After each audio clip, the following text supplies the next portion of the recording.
Friends, we are hired for our technical skills, but we grow because of our emotional skills.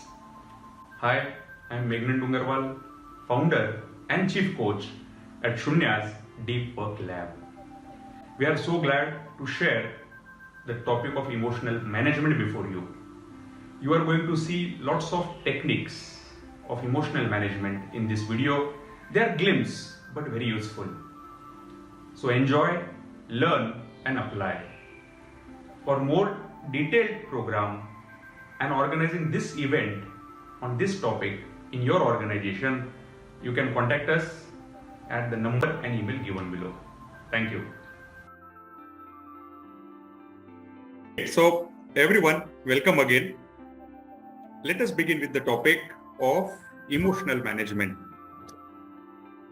Now, when I say emotion, immediately the first thing comes to mind is it is very difficult. Difficult to manage, difficult to handle, difficult to understand. And that's why this topic today. Because it is difficult, it is important to make it simple. It is important to make it practical. And it is important to work on this particular topic with implementable tips. And that's why we have chosen this topic for today's session. Emotional management. In this topic, today we will see some basics of emotions, why it is important, and then directly we will move on to the how part of it, which is how to manage the emotions, which is most important takeaway for all of us. So with me, everyone, I am checking because many of you are joining again. Yep. Excellent. Thank you so much. To facilitate our discussion, let me share my screen because it will help us navigate the topic very effectively today.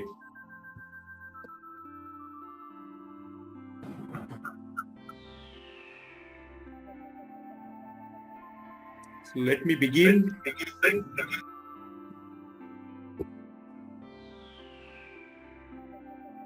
Brief introduction before many of us are joining the session for the first time. Who we are the coach.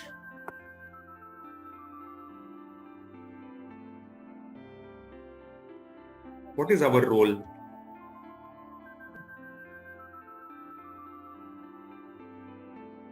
Our role is to help unleash your highest potential and accomplish your goals.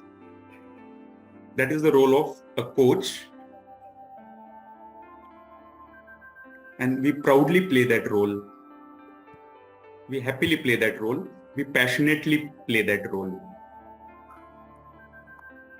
Who we are, again, to introduce ourselves. I am Meghnand Dungarwal.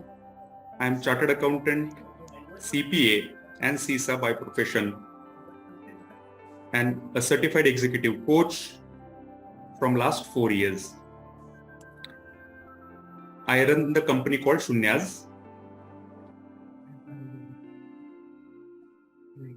Let me introduce Nilima, who is also a coach. She is a holistic health coach. By education, she is Masters in Pharma from BITS Pilani. And she has founded the company called Conscious.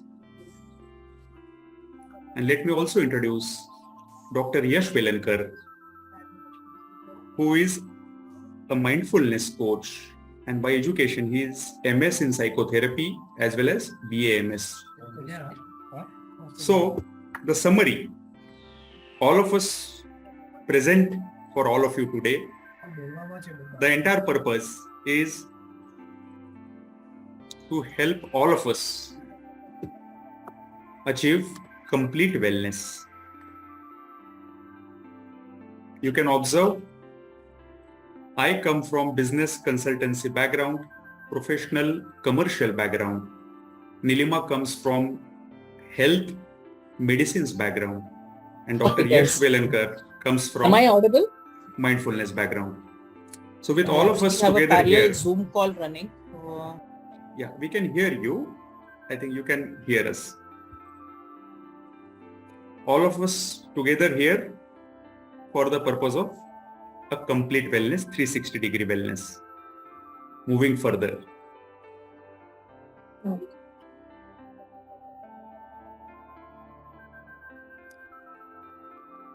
The topic for today, introduction to emotions.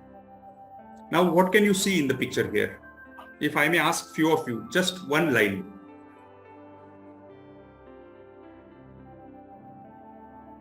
An elephant with a mahout on it. Fantastic. What does it mean? Any guess with respect to emotions? Authority.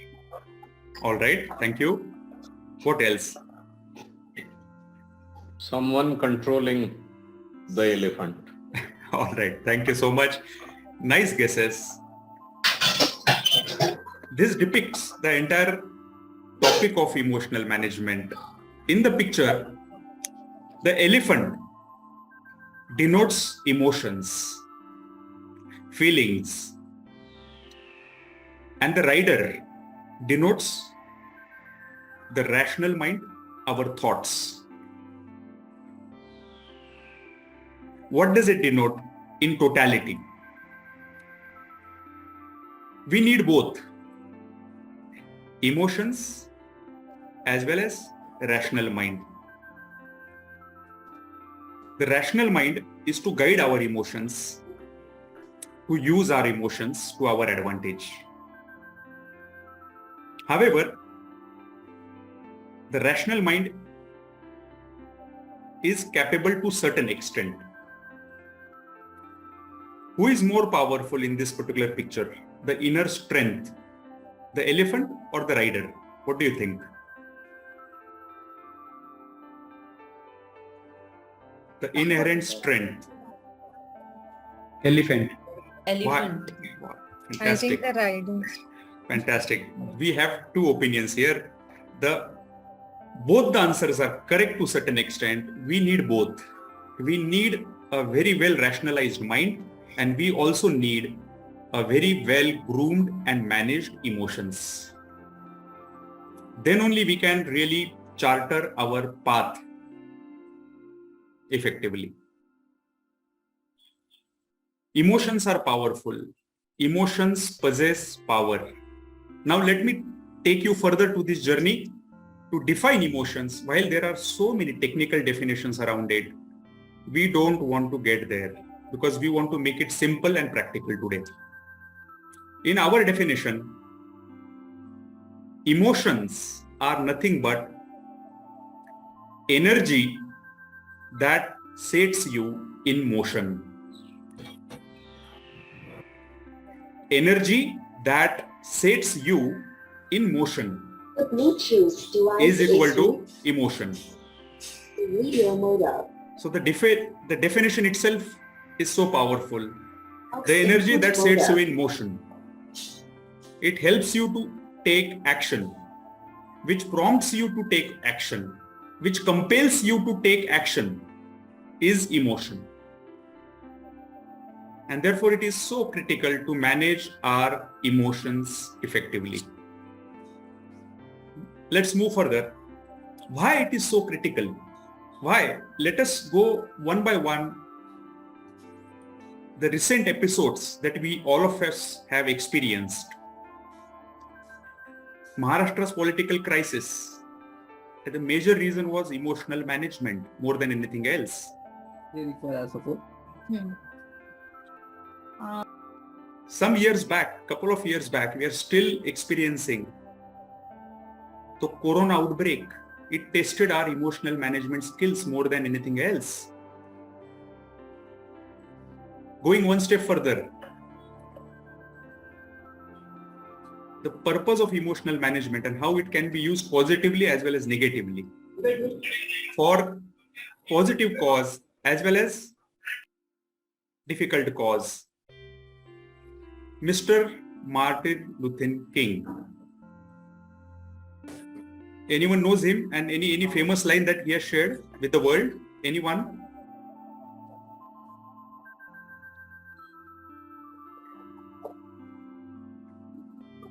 Anyone can guess his famous line in the history of the world?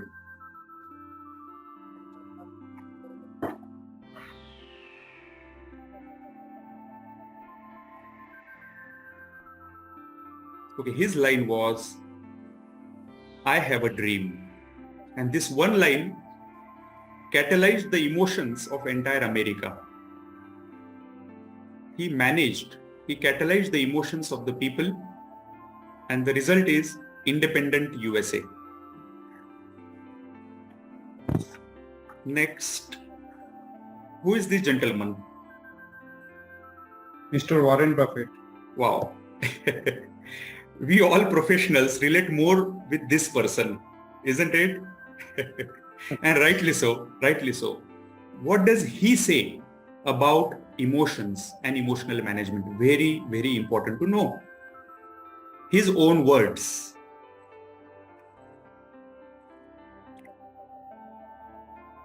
The wisest man in the industry of investing, sharing his wisdom about emotional management. And the crux of his message is, managing your emotional reaction is the mantra for success. As an investor, as a business owner, as an entrepreneur, as a leader, as a professional, true power is sitting back and observing things with magic.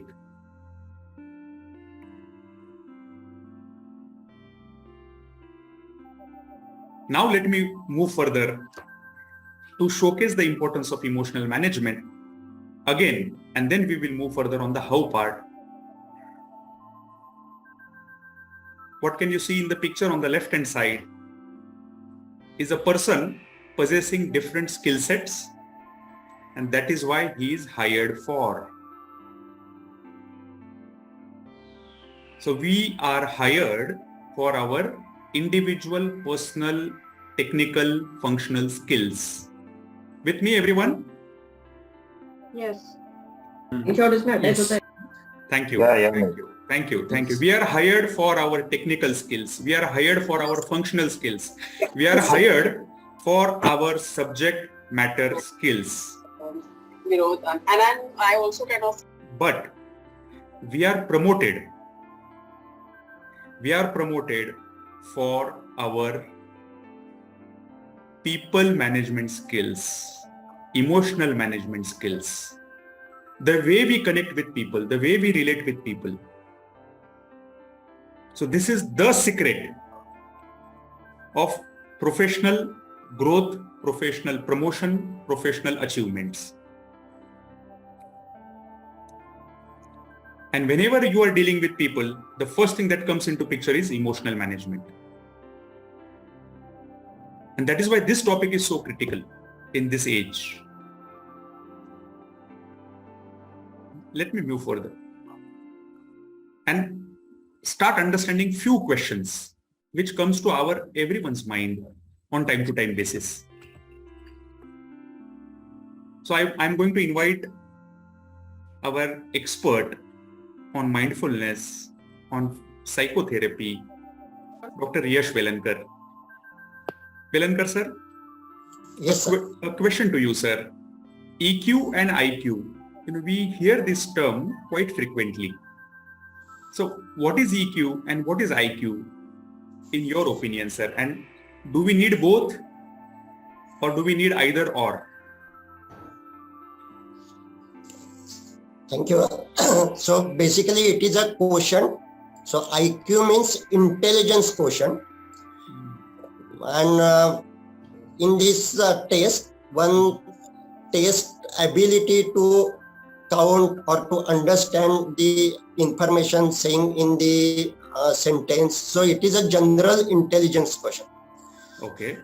So what is the intelligence? Basically intelligence is the ability to understand and to change the specific content.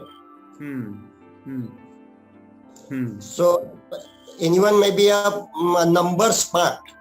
It is counted in intelligent quotient. So can one do a good mathematical skills, and then it is he can be named as he has good IQ.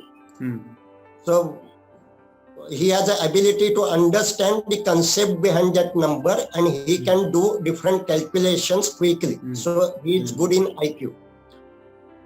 Now EQ is emotional quotient, and EQ is the denominator of emotional intelligence. So it is, we have two parts, emotions plus intelligence. So intelligence means ability to understand and change. So when we synergize these two terms, emotions and intelligence, it is emotional intelligence, the ability to understand own emotions as well as others' emotions, and the ability to change those emotions, own emotions as well as others' emotions. Very nice. Thank you so much, sir. You simplified it so nicely. So for success, the both type of these quotients are needed. Intelligence quotient is also important, as well as emotional quotient is very important. Understand, sir. And it relates to our previous example also. We are hired for our technical skills, functional skills, which means our IQ. But we are promoted for our people skills, which is nothing but EQ, because we are dealing with humans. So we need both a strong IQ and a strong EQ in order to succeed. Thank you, Velankar sir, for bringing this point to us. Let's move to the next point. We are trying to understand overall world of emotions, and then we will move into the emotional management. The neurological aspects of emotions. Sir, one question again comes to our mind frequently, quite frequently. Where these emotions come from? Exactly. Where do they arise? Where do they come from? What is the science behind emotions? Sir, can you throw some light for all of us? Velankar sir. Okay. So all our emotions get created from our brain. Okay. Our brain has different regions and it has different functions.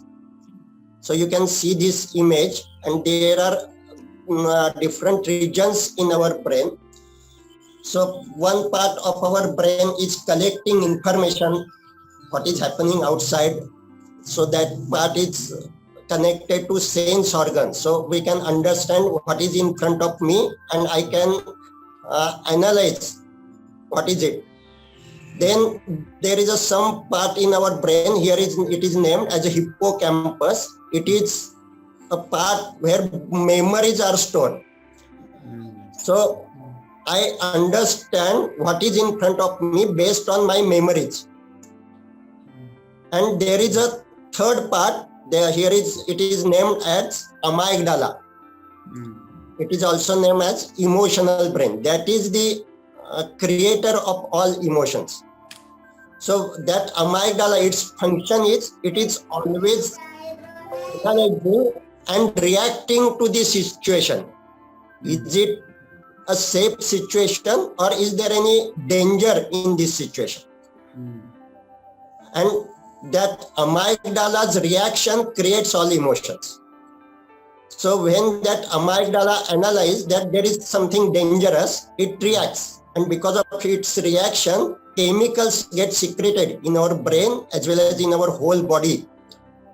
And those chemicals create some changes in our body, and we name it as emotions. So that is called fight or flight mechanism. When there is a danger, our amygdala reacts that there is a danger, and we have that fight or flight reaction or reflex. And when there is a fight, we have anger. Anger is a feeling. And when there is a flight, we have fear. So those are basic emotions, and then we have different shades of those emotions. That is anxiety, panic, as well as frustrations. So those are reactions of our amygdala that there is something danger. And when that reaction is, there is no any danger, it is a safe situation, then we have some emotions like happiness, relaxed state, satiated sense. So all our biological emotions are because of reaction of this amygdala. Understood. Very nice, sir. You made it so simple for us. Emotions are created in our brain. So we now know the source. They have some neurological reasoning behind it. And the major source of emotion is amygdala. Amygdala is the center.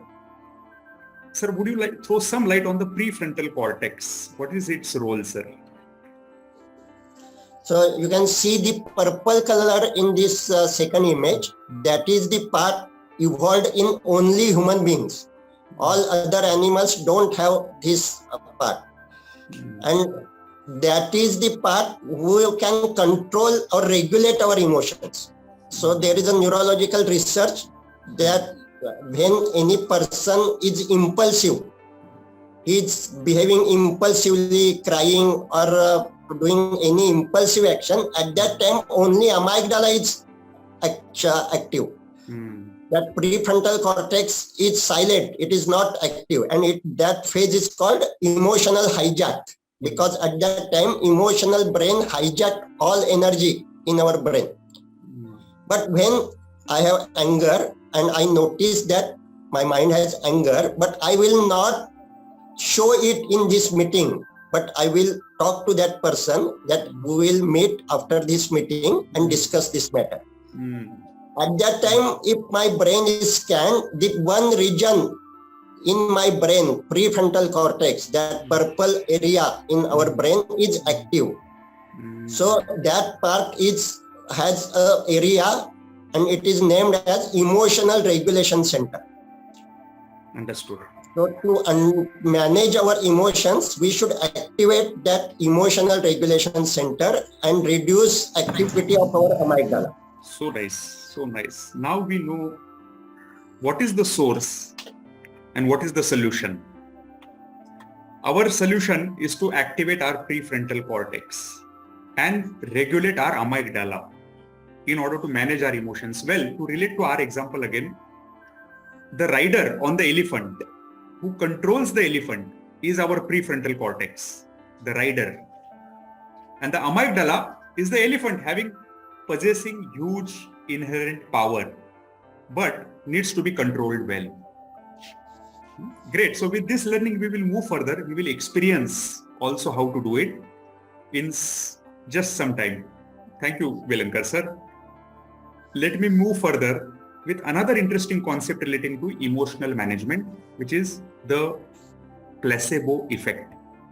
Now, this is the word I hear in modern science again and again. I'm inviting our health coach and health professional, medicinal professional, Nilima Dungarwal. Can you throw some light on this particular important concept? Yes. Thank you. So what happens, as we know, we are emotional beings. We are human emotional beings. So we can feel, our body acts according to we think, we feel, and then we act. So this has effect on our body. So when the condition is like when we feel stressed or we feel the emotion sad, we are anxious, at that time we have we have effect on our body, like the immune system lowers. So this is called mind-body connection. So when we are emotionally drained, our immune system is also at lower level. Whereas if we are emotionally, say, in a good mood, then the immune system, accordingly, the body produces good immune reaction. The antibodies are produced, and that is like a fight reaction of our body against this emotion. Now what happens is, this placebo effect, it is very well known effect in medical field. What happens is this placebo effect means you give medicine to a person wherein you just remove the active ingredient from the actual tablet. So, for example, we are treating a person for, say, fever. Very simple reason. So, in fever, we use paracetamol as a drug. Now, this study has done, this research has been done. So, what happens is one group receives paracetamol while the other group receives just a tablet, which is just the same paracetamol. It looks same, but the person who is taking this placebo, he is not told that there is no medicine in that drug. So when now both groups take this drug, we can see similar effect. Who is taking paracetamol, he is also getting cured, whereas the group which is not getting paracetamol, that group is also getting cured. So how this happens? This is the placebo effect. That is, our mind works here. Mind only knows that, okay, I am getting the tablet. Now I am taking the tablet and I am going to get cured. But we don't know that there is no drug. This reaction of mind to just knowing the concept that, okay, now I have taken the tablet and I am going to get cured, our body develops secretes those hormones and neurotransmitters which naturally get cured even without taking drug. So this is the placebo effect. This is how mind can work without taking drugs. We can get cured. Understood. Nice. I think this gives us further reason to understand how our emotions work and how we can manage our emotions so that our bodies, our physical body is also being affected in a positive way. So with this learning from the placebo effect, we will move further to understand another important concept, because we hear this frequently: positive versus negative emotions. Is there a concept called positive emotion and a negative emotion, Velankar sir? Yes. So we have seen that our brain is always reacting to every situation. Its reaction maybe there is no any danger, and one may feel that this reaction always create positive emotions. That is somewhat true, but that is not always true. Why? Because there is no any danger, so I will be more relaxed, content, satiated. Those are positive emotions. Good. But if I always remain in that mood, that there is no any need to act, to move, then that will get converted to laziness. So in laziness, I have positive emotions. I am relaxed, but I am not acting to do anything. So there is no any danger. Reaction is not always good. Similarly, our brain reacts that there is a danger. So if I am traveling and I feel that at 5 p.m. I could not start a meeting or could not join a meeting, that is a stressful situation. My brain is reacting that there is a danger. But this reaction is not always bad, because if I realize it within a time and if I have pressure of time, then only I can manage my time. I can reduce some of my work. I can find another way to reach in time. So we name it as eustress. So stress is a negative reaction of my brain.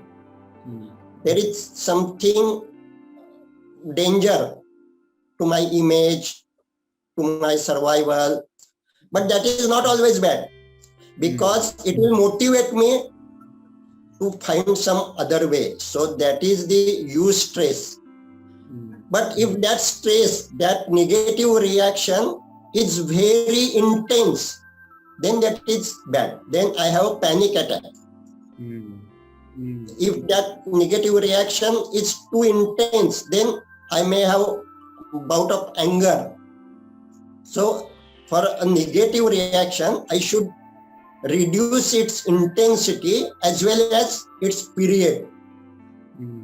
So if stress is good, your stress is also good for me to motivate, to act, to learn. But if it's consistent, then I may go in burnout, and then it will be a negative emotion. So any emotion, if it is a consistent, positive emotion also, if it is a consistent for a longer period, then it will be a negative.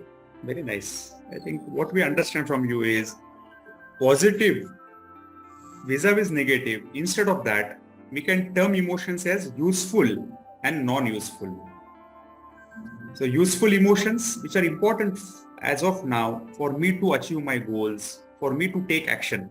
Even for that matter, certain amount of anxiety, certain amount of fear, certain amount of stress, which you call stress, is also useful. And therefore, instead of labeling them as positive, negative, we should label emotions as useful emotion, not useful emotion. Excellent. Now we will move further. Now we have some basic understanding around emotions in place already. I hope everyone with me. Yeah, Meg. Yes. Yes. Yes, sir. Yes. Excellent. Thank you so much. Yes, We sir. understand the basics of emotion. Now let us understand how do we manage emotions, the techniques of emotional management. What is it that I can do in order to really improve my emotional management skills? With that, we will start with, first of all, self. How can I manage my emotions, first of all? So we are going to discuss few of the techniques, practical techniques to be used on a day-to-day basis. So let us go one by one. We want to cover a lot of good ground today. First important practice, technique, skill, mindfulness. The Brahmastra. To put it this way, the Brahmastra of emotional management is mindfulness. What is this? Let me first of all make it simple, a slightly simple concept, and then we will invite Velankar sir to help us understand this with practice. What is mindfulness? You can see on the screen. Left hand side, mindful. Right hand side, mindful. But is there some difference on the left and right hand side? Anyone? Any difference? Left side and right side? The left side is all cluttered and the right side is very focused, so you can think more clearly. Fantastic. Thank you so much for sharing. Mindful or mindful? Let us go further. In 3 letters, if you want to summarize the entire concept of mindfulness, 3 words. Be here now.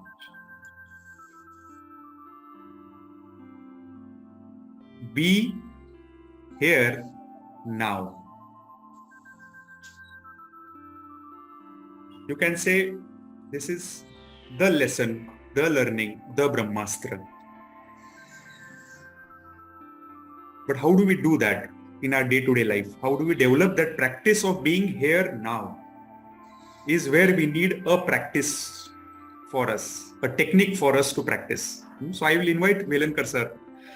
Sir, can you share with us one practice that we can follow every single day to develop our mindfulness?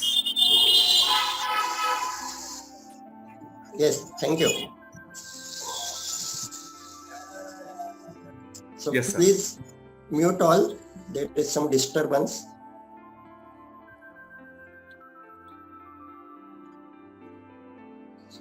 So what we have said is fantastic. Now for this in practice, that is to be here and now, we have to learn to pay attention as per our intention. Why that first slide, our mind have so many thoughts, because we are not paying attention, but our attention is wandering in different thoughts. Those are all files stored in my brain, and so that I have many thoughts. Now for a mindful, that is to mind in present moment. So pay attention to present moment. And we will practice it for 2 or 3 minutes to pay attention to present moment. Okay. For it, have a relaxed seat. Keep your one hand on your chest, other on abdomen, above belly button, below ribs. Close your eyes and pay attention to movement of these hands with your natural breathing.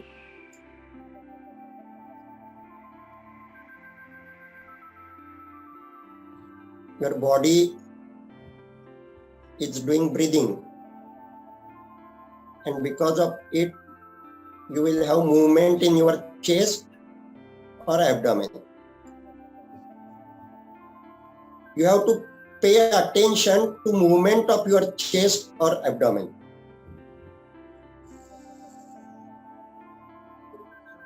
Your mind will wander, that is natural. You have different thoughts. But pay attention again and again to movement of your hands with your natural breath.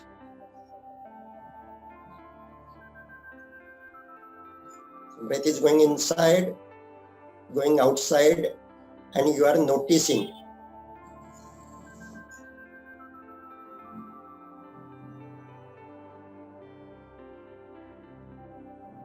Now pay attention to your chest. Could you notice touch of your palm to your chest? That is the simple sensation, touch. Notice where is that touch.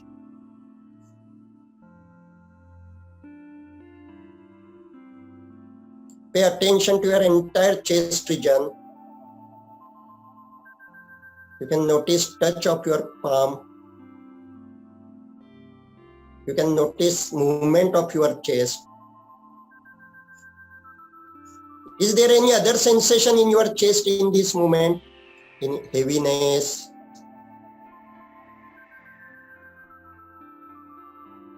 palpit, pain, itching?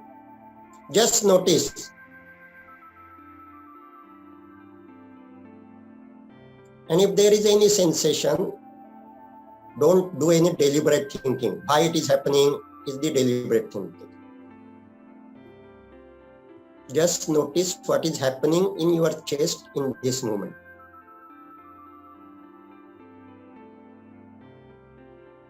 Now pay attention to your abdomen.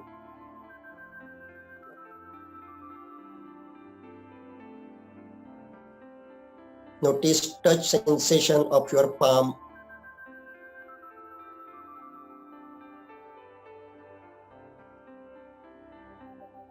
And is there any other sensation in your abdomen in this moment? Bloating, burning, pain, any movement?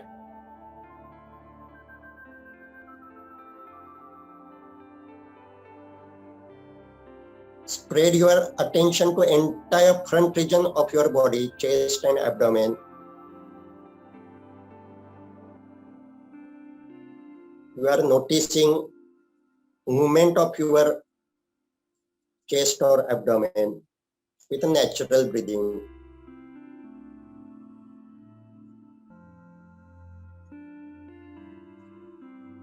Your mind will wander in thoughts.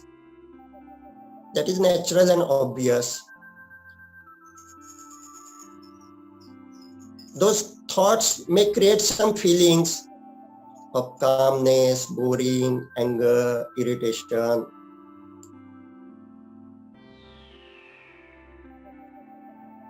You can notice what is happening in your mind also. And is there any interrelation between your mind and body? specific thought creates anxiety and it changes sensation in your chest. Is it happening? Just observe and accept. That is mindfulness. You are observing what is happening in your body as well as in your mind and their interrelation. But you are not reacting to anything.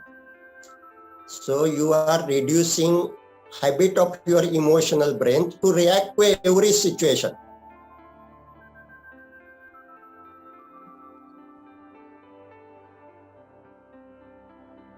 Just observe your natural breathing.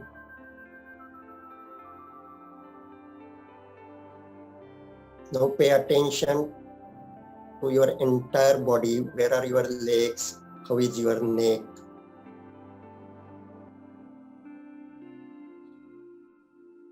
Rub your both palms on each other. Notice that touch. Feel the warmth.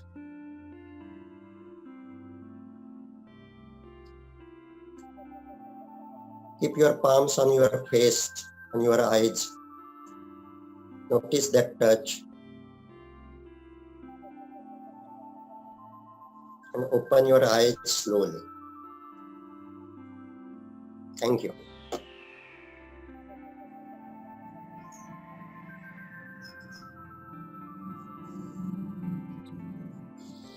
Thank you, sir.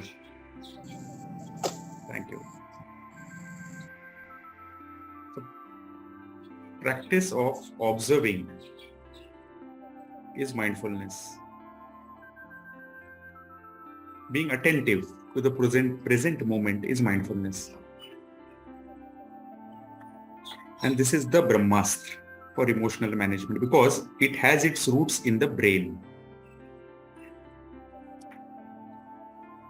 It activates our prefrontal cortex, which Velankar sir explained to us, is the rider on our elephant. So if we want to manage our elephant well, we will have to activate our rider, which is prefrontal cortex, and that is activated by this observation practice. Great. Now we will move further to the second important practice in emotional management. Visualization. Now we have heard this concept again and again, but to make it very useful, practical, I will invite Nilima. Can you throw some light on this practice and help us understand this technique? Yes. So visualization, this is another technique for emotional management. Here, there can be two ways. So the first way I'll explain.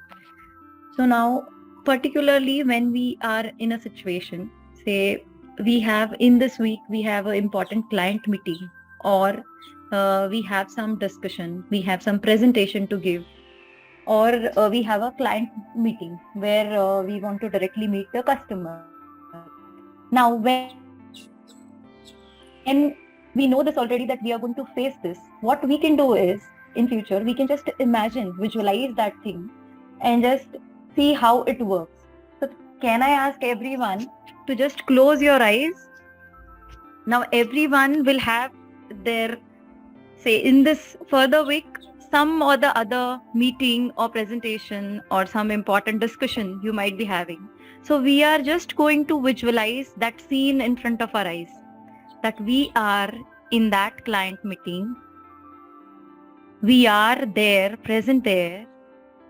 We are fully prepared, nicely organized our presentation, and we are giving our presentation. We are at that place, facing the client. Yeah, we are delivering our thoughts, our message clearly. Yes, and we are seeing that we have done our presentation very effectively. So I'll ask everyone now to open your eyes. Now you have seen that scenery, the future thing already. Now, when you are going to go on that day for that meeting or for that discussion, you have already imagined in your thoughts that I have gone there, I have done the presentation. Now, when you are actually going to give that presentation, you will be more confident. You'll be more confident that, okay, I have done this, I have faced this situation. And even if you'll have that minimal stress, that was going to act for you a positive thing. Okay, I know the situation is there, I have to give this presentation, and now this is going to be more effective. So, visualization of the future thing which you are going to focus. The second way is, now there is some stressful events happen in our day-to-day life. It happens in our say daily practice also. So when we see this, we know that there is a stressful event going to come up. I am going to face it. So in that instant moment, we can visualize our past thing, a past moment, wherein we have felt happy about that moment, or we have a peaceful thing, we feel that we are calmed and composed. The past moment. And now when you're going to feel that stressful moment, you're going to face that moment, just imagine what you have felt in the past. So this will just reduce the effect of that stress, anxiety, or the fearful situation what you're going to face. It will just reduce its level. So this is the power of visualization. All right. How Thank we you so can- much. Yes. Thank you so much. A useful one. To imagine our future or to recollect our past, which is useful to me in this particular task, in this particular goal. The more we practice, the more we are training our brain to manage our emotions, to shift our emotions. Thank you so much. Let's move to the third one, third technique, emotional scale. Now, this is an important concept. I'll invite Velankar sir. How can we use this emotional scaling for emotional management? So, to understand our emotions, we have to pay attention to our emotions. And we can do it intermittently throughout a day. So, whenever you are getting awake and coming out of your bed, you can ask yourself, how am I feeling in this moment? So you can ask this question in this moment also. How are you feeling in this moment? So feeling is like a wave, but so in sea there are waves, but there is a basic level of water. Similarly, our mood is a basic feelings. So we can give number to our mood. How am I feeling? What is my mood in this moment? And we can number it. So when I am crying because of sorrow, because of grief, it will be a -5. At that time, there will not be a awareness to number my feelings. But after 15 minutes, I may realize that 15 minutes before I was at -5, but now I am at -4, -3. So when you give answer that I am feeling bad in this moment, try to number your bad feeling. Is it -1, -2, -3, -4? Or sometimes it may be -5. Similarly, if you notice that I am feeling good in this moment, number it. So when I am in a flow state, I am dancing, playing game, singing, at that time I have +5 number.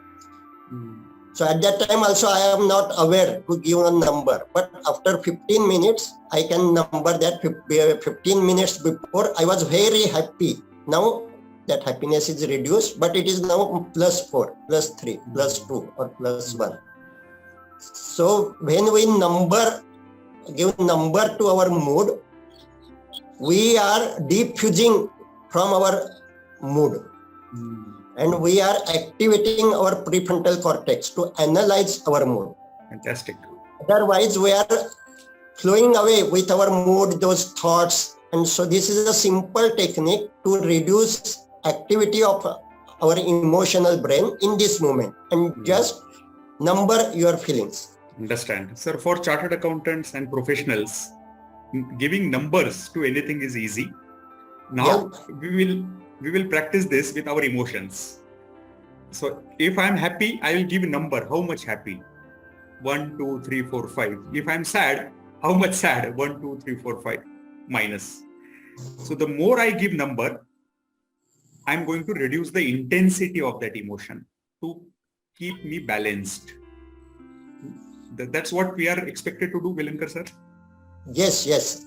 Fantastic. Thank you so much. Very, very practical, very useful.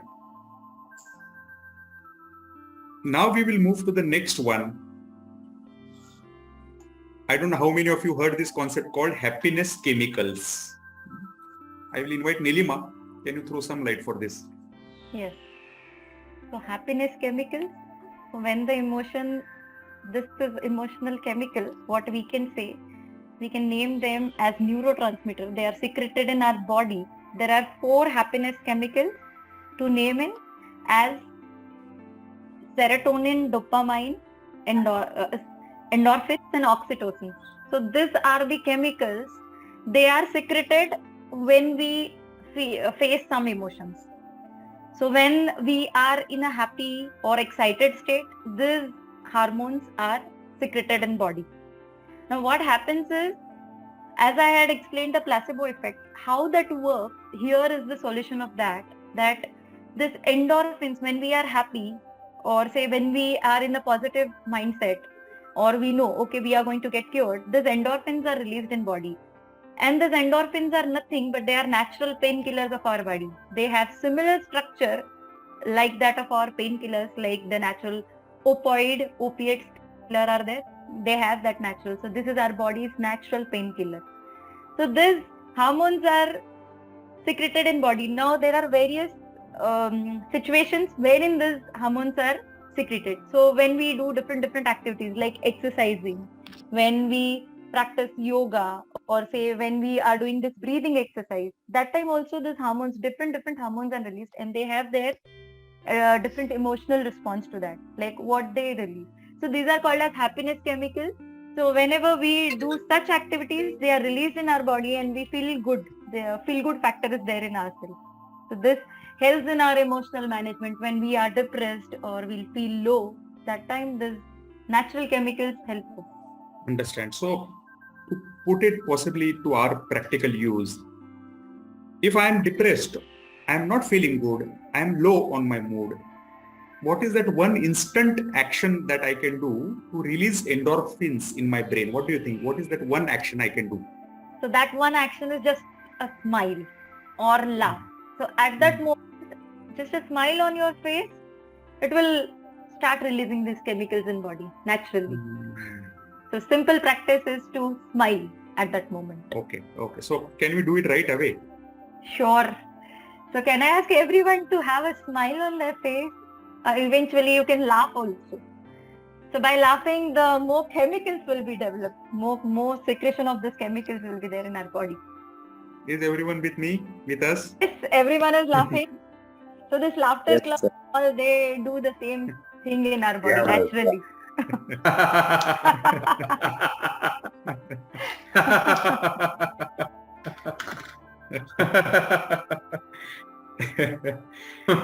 Great. Our natural endorphin release, it is contagious, by the way. So, say for example, when Nitin started laughing, everyone started smiling. So it is contagious. So you there can is say, we scientific can reason. say emotions are contagious. This Mhm. emotion. Excellent. So simple way to manage our emotions, to take control of our emotion is to start smiling.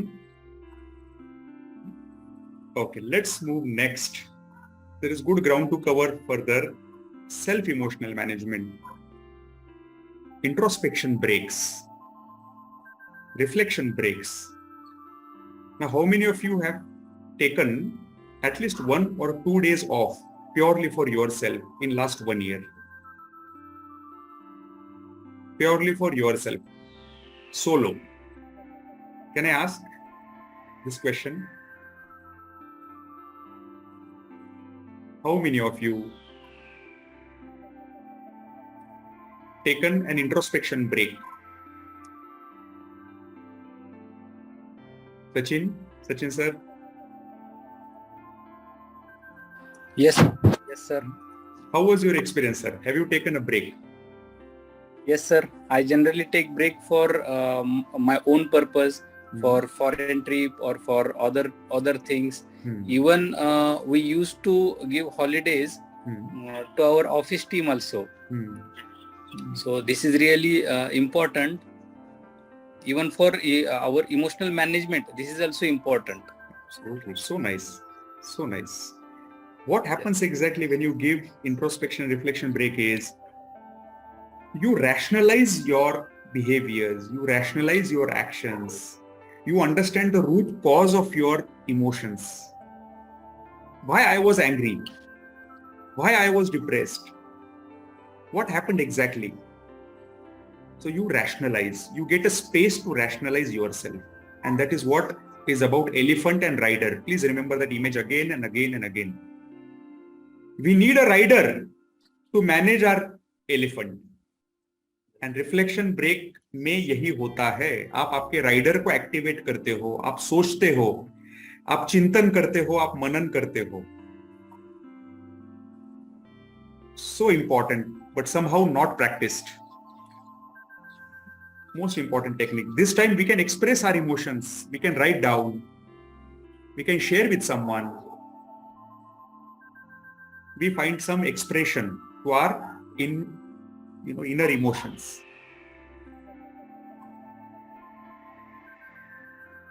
What happens further in the reflection break? We start finding our why. Now, what is the connection between, by the way, emotional management and your why? Any guess? Can I invite Gaurav here to share finding your why it is important in emotional management? Gaurav? Why something, because it's the core. Yes.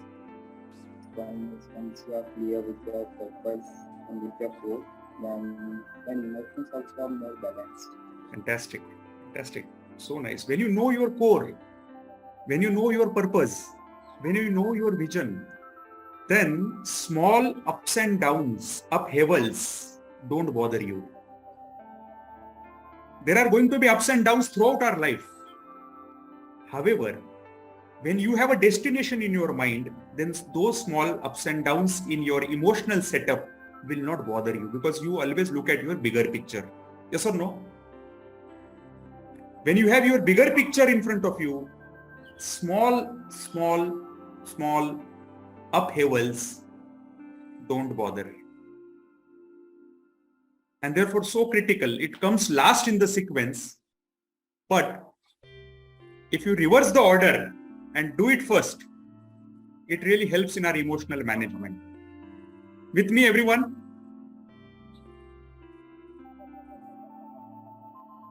I can see faces, but let us take a pause here, because we are close to 6, but we are yet to cover few important points more. So first of all, let me take your permission. Can we continue for next 15 to 20 minutes? Yes, please. Yes, sir. Yes, sir. Yes, sir. Great. At this moment, any question? First of all, let us understand in the self-emotional management, any questions that, okay, this practice is not practical, not implementable. Any thoughts here at this stage?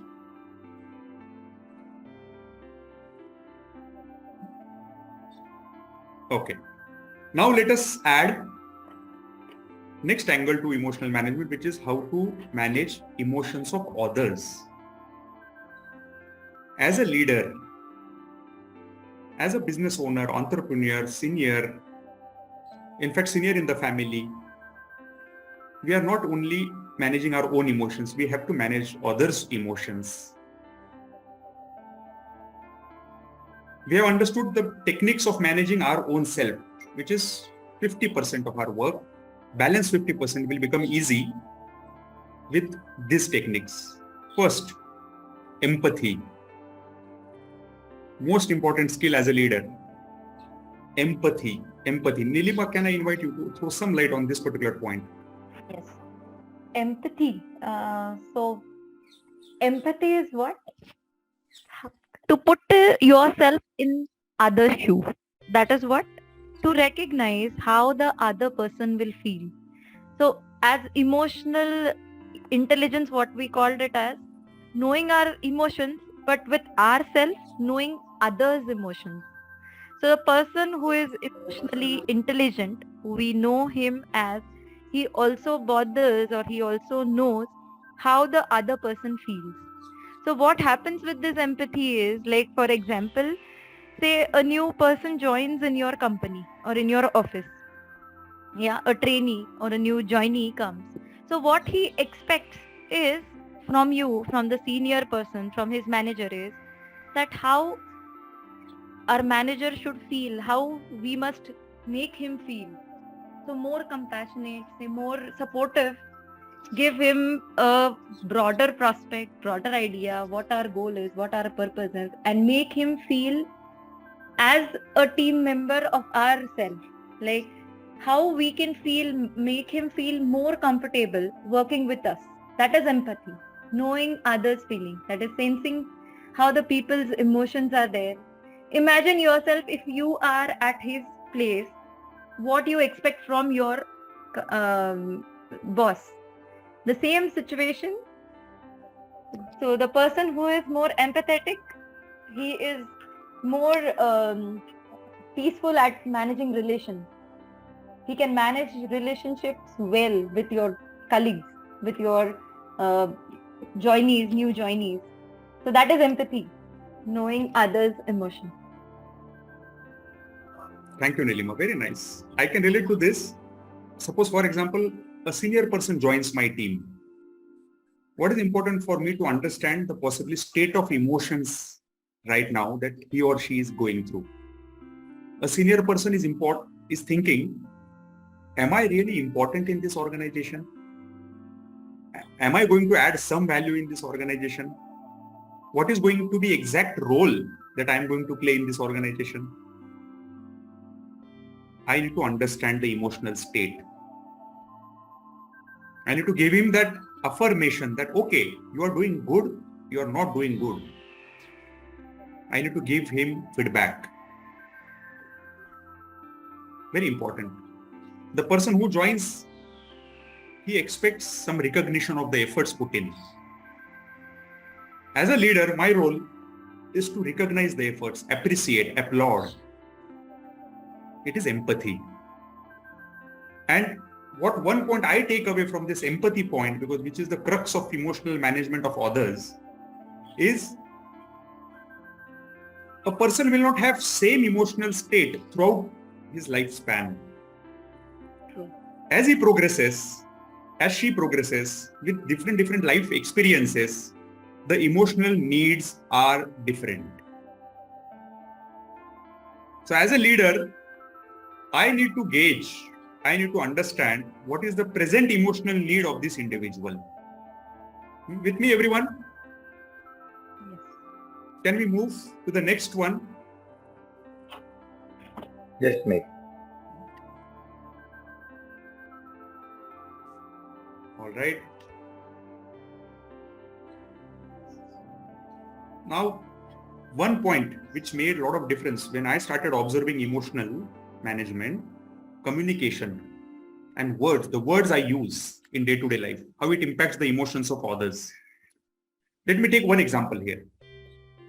When I use the word I think, vis-a-vis when I use the word I feel, vis-a-vis when I use the word I believe, it makes different impact. Do you think so? Yes or no? Yes or no? Can I ask everyone? Yes or no? Yes. The use of words. If I want to pass on a message which is futuristic, which is about my vision, which is about my goal, which is about my purpose, I pass on this message more powerfully by using the word believe. I believe. I think will not have an impact. I believe will have an impact. It ignites the emotion. I feel shows your care. I think shows your intellect. Different words, different meanings. As a leader, my role is to use right words in the right situation, in the right context. Communication, the way I express the situation, so important. And therefore, as a leader, the way I communicate, the way I use the word, my vocabulary plays a very important role in the emotional management. Move next, emotional audit. Anyone heard this concept before? Anyone? Dinesh, Sachin, Mithil. Anyone heard this concept before? Emotional audit. Many of us are chartered accountants here. We know statutory audit, internal audit. Review of our emotions. Stock audits. With third party. Okay. Review of our emotions. Review, very nice. Review of our emotional setup by a third party, an independent party, an objective party, neutral party, who comes and observe you as well as your team members. What is the mood right now in the team? Are they inspired? Are they moralized or demoralized? Are they prompt to take actions or they're just taking actions with compulsion? Very, very important step in any organization's life. Emotional audit. Time to time, we need emotional audits of our people, of our organization. With me, these are deep topics, I understand.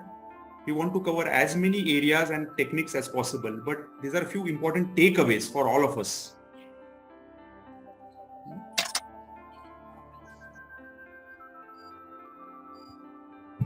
And the last one,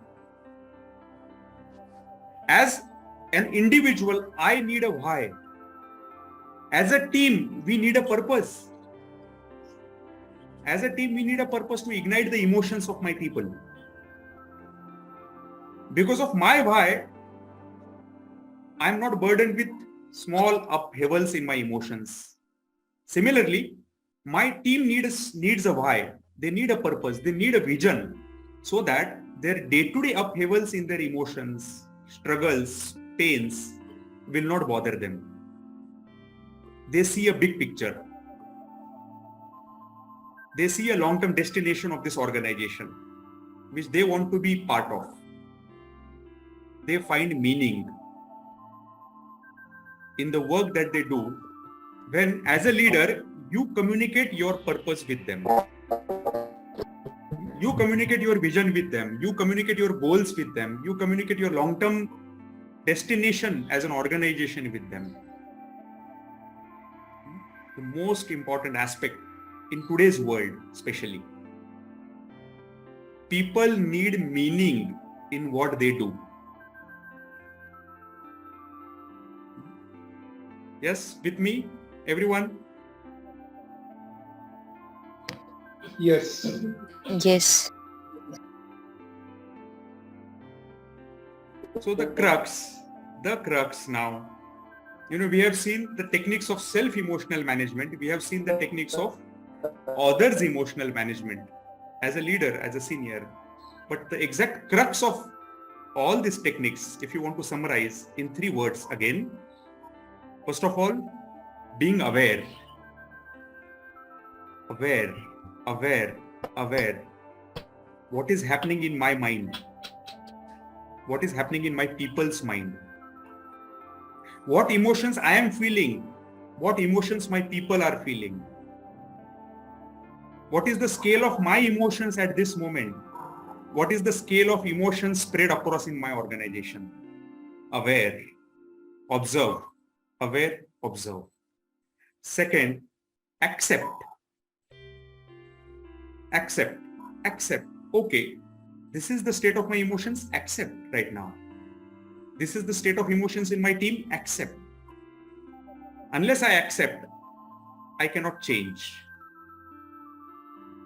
And the third one is adapt. To change in the desired situation. Aware, accept, and then adapt. And we have seen techniques to adapt. Techniques for self-emotional management and techniques of others' emotional management. Both. They are all the techniques to adapt to the new situation, to the new outcome. Aware, accept, adapt. 3 A's of emotional management. Now I'm going to take a pause to ask anyone having any questions or any doubts or any thoughts, any suggestions to add to this topic further. I invite all of you to please share if you have any thoughts at this moment.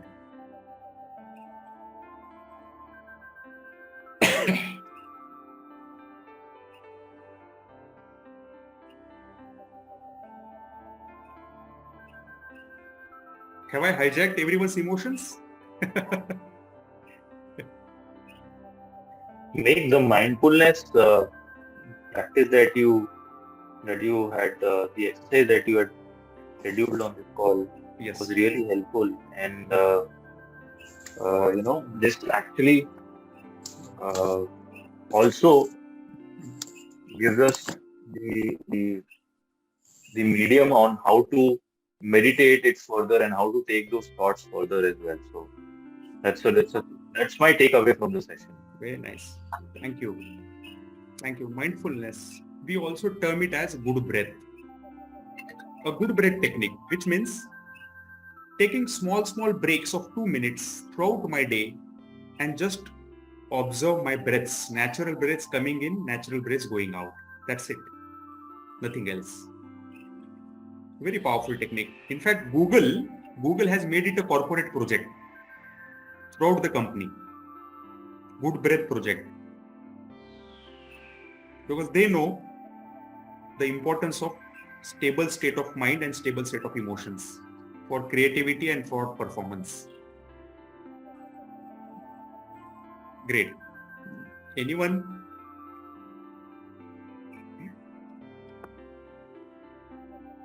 Let me ask for a few feedbacks about few learnings today.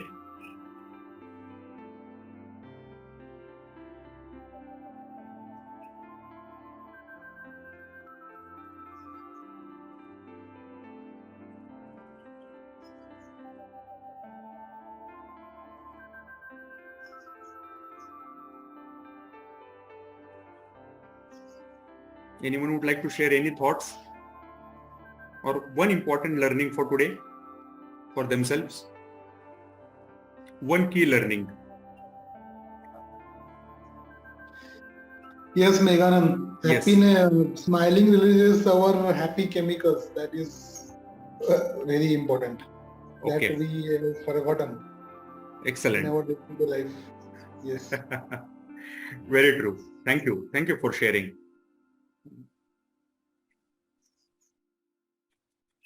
Any other key learning that any one of you have gained today and you are going to practice?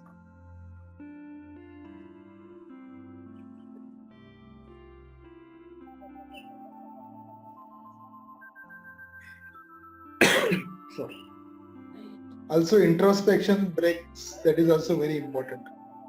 We are busy and we forget to take the introspection breaks, which are gives peace of mind to us, and also think of where we are going, which direction, and what corrective action we need to take. Yes. Excellent. Excellent. Thank you for sharing. Thank you. I'm showcasing one QR code on the screen. Request you to please scan this code and share your feedback about the learnings that happened today in the session. You can scan it right away and fill the form after the session, no problem.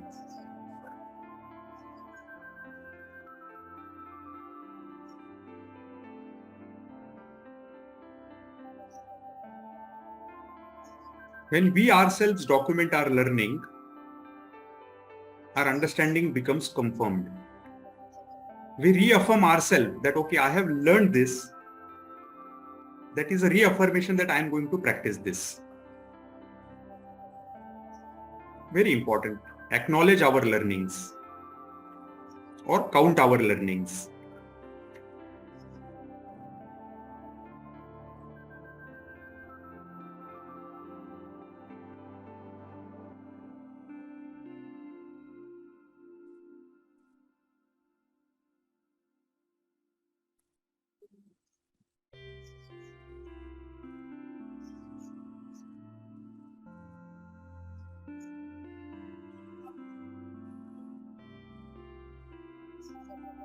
Now my request to all the participants here. This is an important topic of emotional management. It can change lives. It impacts personally, it impacts professionally, both.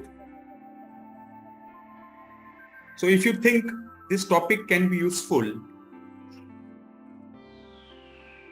for others, please spread the word. By spreading the word, you are going to spreading this cause. So you can spread the word in your social circles, in your business circles, professional circles. Velankar sir, Nilima and myself, we have dedicated ourselves to this cause. Help us spread this cause further.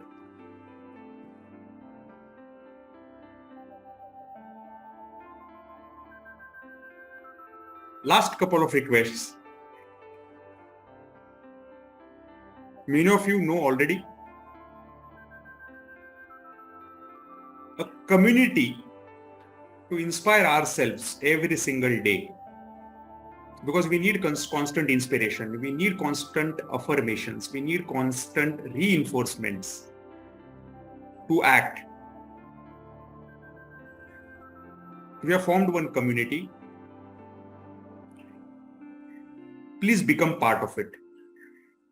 There is a QR code in front of you.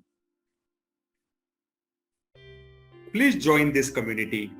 This is the community of driven people, passionate people, purpose-driven people.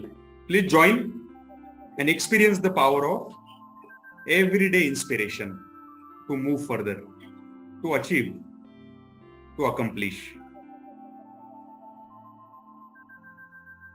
And on the personal side of wellness, health, well-being, Nilima is taking the cause further, and she is taking lots of one-on-one personalized coaching. You can go through the website for more details on what she is doing. There is also a QR code on the right-hand side.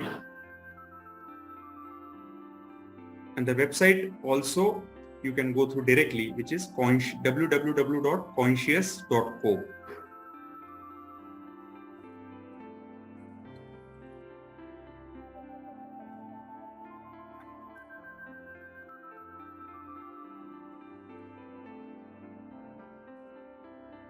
So that was it from today's session. A deep topic, a difficult topic, a complex topic of emotional management. We tried our best to make it simple, to make it practical by going through some techniques together. I hope this would be useful to all of us. Even if we practice one technique, but religiously, sincerely, we are going to see and experience results, experience the change. So with this, let me appreciate all of you for joining today. Thank you, Velankar sir. Thank you, Nilima, for adding lots of insights during the session.